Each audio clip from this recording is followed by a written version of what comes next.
Kenapa?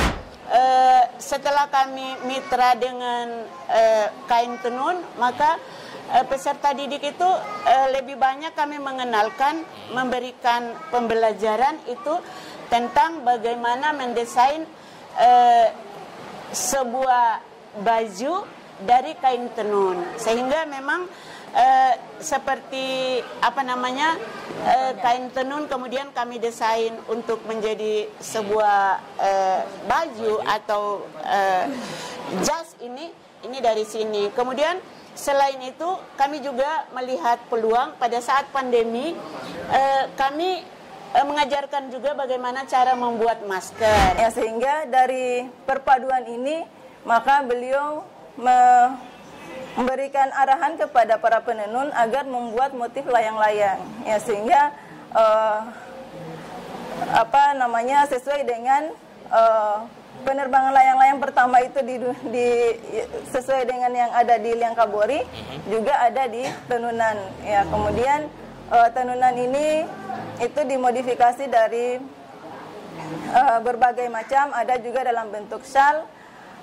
Kemudian karena ini juga sangat dibutuhkan oleh para pecinta tenun, apalagi pemerintah Kabupaten Muna saat ini di berbagai instansi itu setiap hari Kamis mungkin ya, itu diwajibkan untuk menggunakan pakaian tenunan. Iya.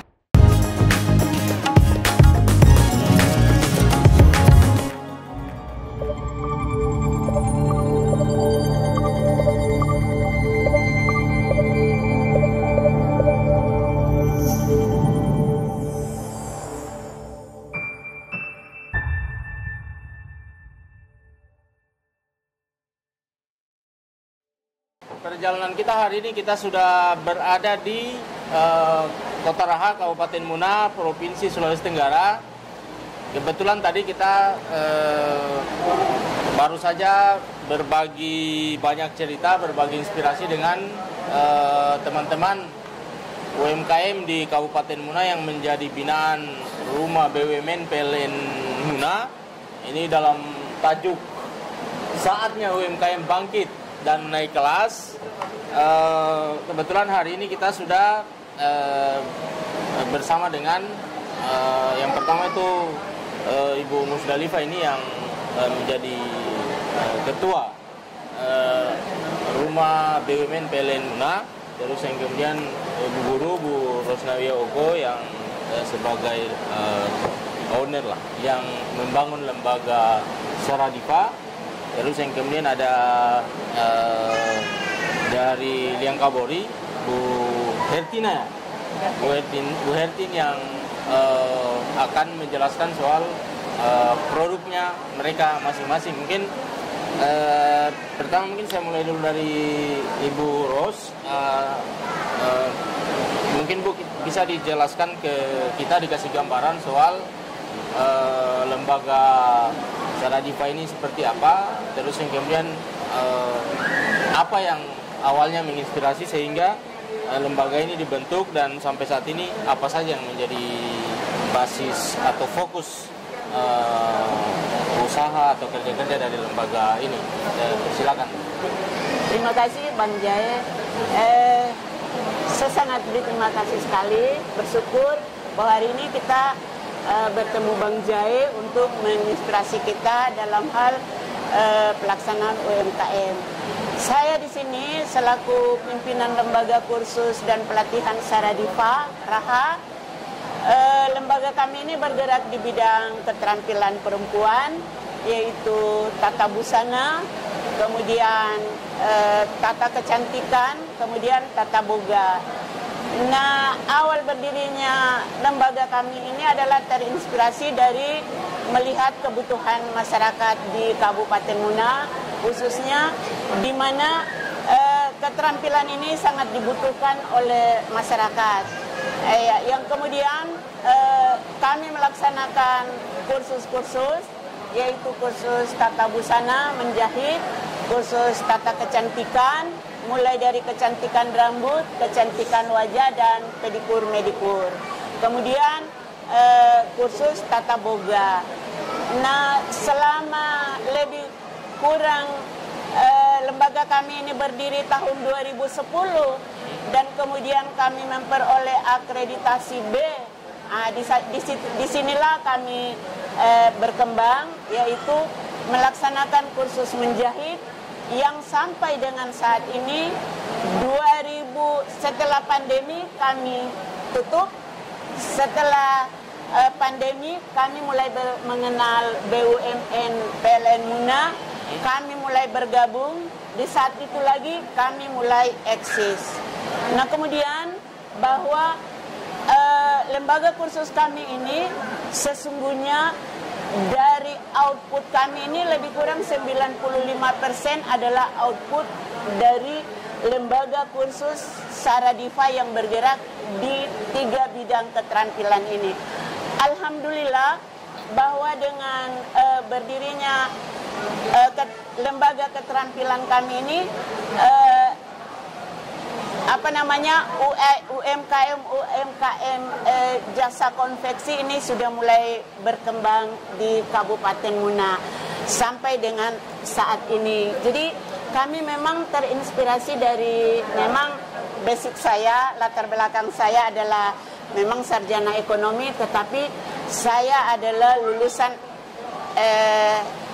sekolah menengah kejuruan tata busana. Dari sana saya kembangkan kursus ke kursus, akhirnya saya membuka sebuah lembaga pendidikan keterampilan. Terima kasih Bang Jai untuk singkatnya. Dari penjelasan tadi, 3 fokus tadi, baik tata boga, tata busana, sama salon ya, yang kecantikan ya. Iya. Yang mungkin paling menonjol apa, karena yang saya lihat kan yang sudah menghasilkan banyak produk kan, salah satunya ini tata busana ya. Mungkin bisa dikasih gambaran ke kita apa saja yang sudah dihasilkan ini kan, selain bisa menghasilkan sumber daya manusia yang istilahnya mengisi jasa konveksi di Kabupaten Muna secara khusus. Sudah ada kan produk-produk yang dihasilkan selama ini seperti ini. Di depan kita ini kan ada masker, ada tisu. Mungkin bisa dikasih gambaran ke kita, Bu. Alhamdulillah, sesungguhnya kalau keterampilan apa yang lebih menonjol, sesungguhnya ketiga-tiganya ini menonjol. Tapi setelah pandemi kemudian kami tutup, lalu kami buka kembali mengenal BUMN PLN, itu yang kami agak tonjolkan adalah di bidang tata busana.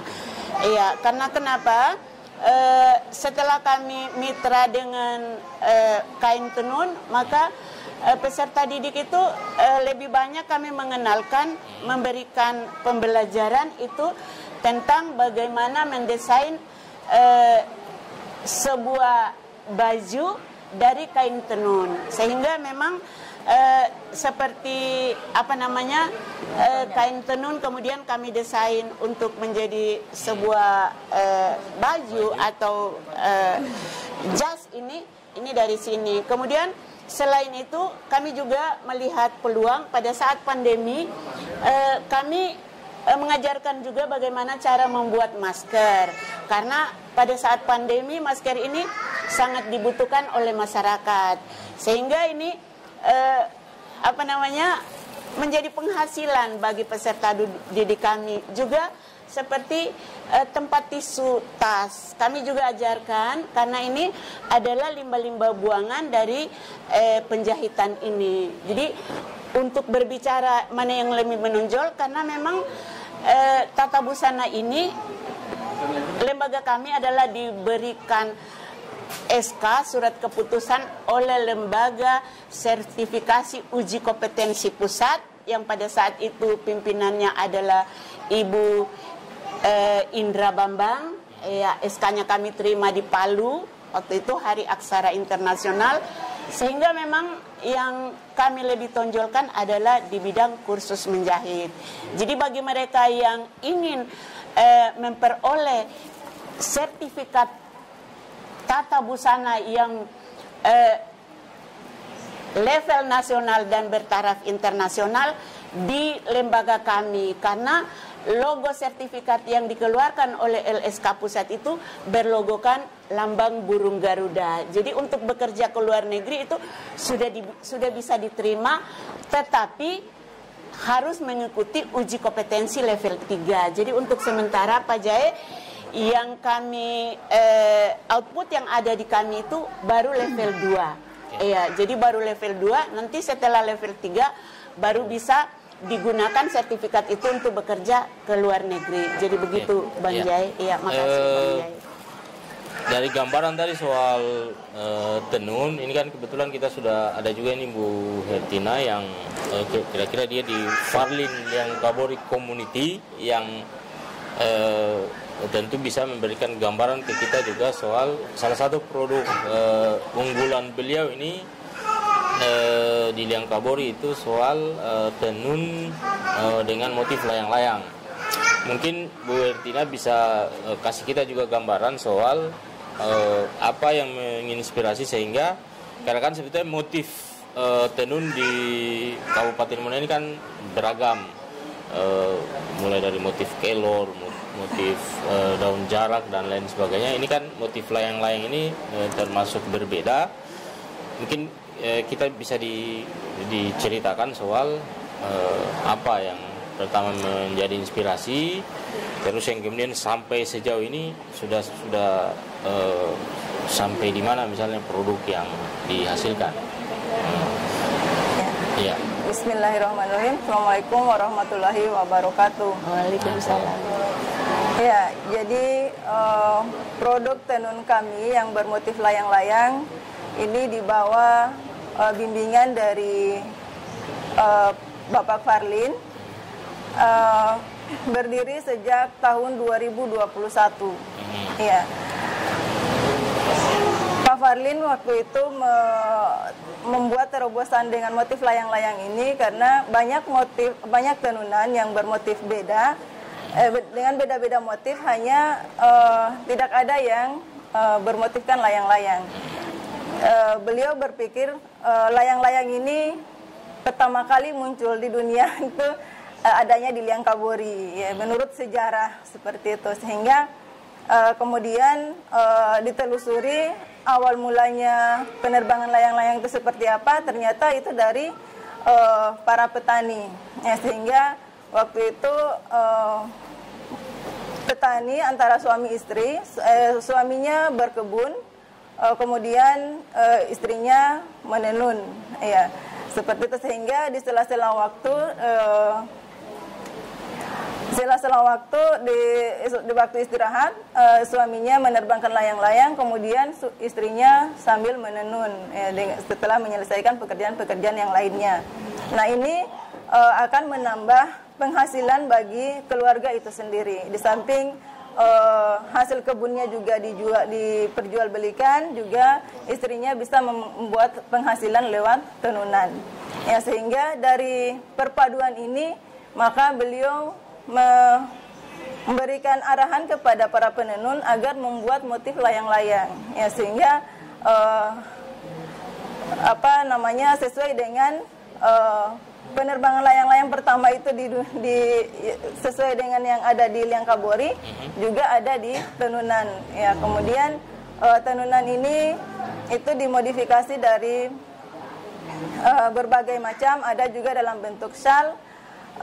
Kemudian karena ini juga sangat dibutuhkan oleh para pecinta tenun, apalagi pemerintah Kabupaten Muna saat ini di berbagai instansi itu setiap hari Kamis mungkin ya, itu diwajibkan untuk menggunakan pakaian tenunan. Iya. Terus yang kemudian sampai sejauh ini dari produk yang dihasilkan, entah itu sal, terus yang kemudian kain dalam motif layang-layang tadi, kalau pada sisi pasar itu maksudnya apakah hanya misalnya bekerja sama dengan pemerintah daerah atau misalnya pemasarannya hanya di lingkup Kabupaten Muna atau sudah keluar? Iya. Ya, alhamdulillah setelah bekerja sama juga dengan Rumah BUMN PLN Muna, pemasaran produk kami itu sudah meluas, baik itu dari tingkat kabupaten maupun provinsi dan juga pusat. Apalagi sekarang ini kami juga di bawah bimbingan Dinas Pariwisata Provinsi yang selalu memberikan motivasi kepada kami agar tenun liang kabori itu bisa bangkit. Iya, apalagi dengan motif layang-layangnya, ya seperti itu. Sehingga kami selalu dibimbing dari sana, selain dari rumah BUMN Muna. Ya. Selanjutnya mungkin karena memang rumah BUMN ini menjadi, maksudnya istilahnya tempat sekaligus ruang untuk selain menginspirasi tadi, mungkin rumah BUMN juga sudah banyak memfasilitasi baik pada sisi semua hal lah, mulai dari pengembangan kapasitas, terus pemasaran dan pengembangan hal-hal yang lain. Mungkin di sini ada Bu Ketua